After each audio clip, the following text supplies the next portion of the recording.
Hello বন্ধুরা, আজকে আবার একটা নতুন ভিডিও নিয়ে চলে এসেছি। দেখো তোমরা, বেসন ও তার মধ্যে নুন, হলুদ, লঙ্কার গুঁড়ো ও পেঁয়াজ ঘষে দেওয়া হয়েছে, দিয়ে পরিমাণ মতো জল দিয়ে গুলিয়ে নেওয়া হয়েছে ও ডিম সেদ্ধ করে কেটে রাখা হয়েছে।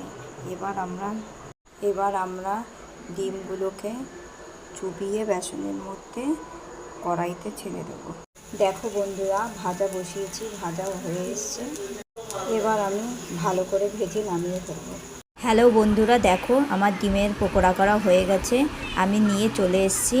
আমার মেয়ে বায়না করেছিল বলে আমি এই একটাই ঘরে ডিম ছিল সেদ্ধ করা, সেটাকে দিয়েই আমার মেয়ের বায়নাটা আমি মিটিয়ে দিলাম, ডিমের পকোড়া করে দিলাম।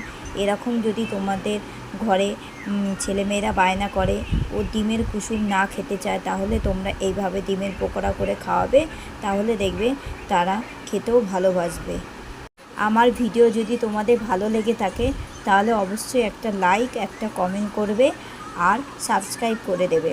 এখন বাই, টাটা বন্ধুরা, আবার পরে আসবো এরকম কিছু নিউ টেকনিক ভিডিও নিয়ে তোমাদের কাছে।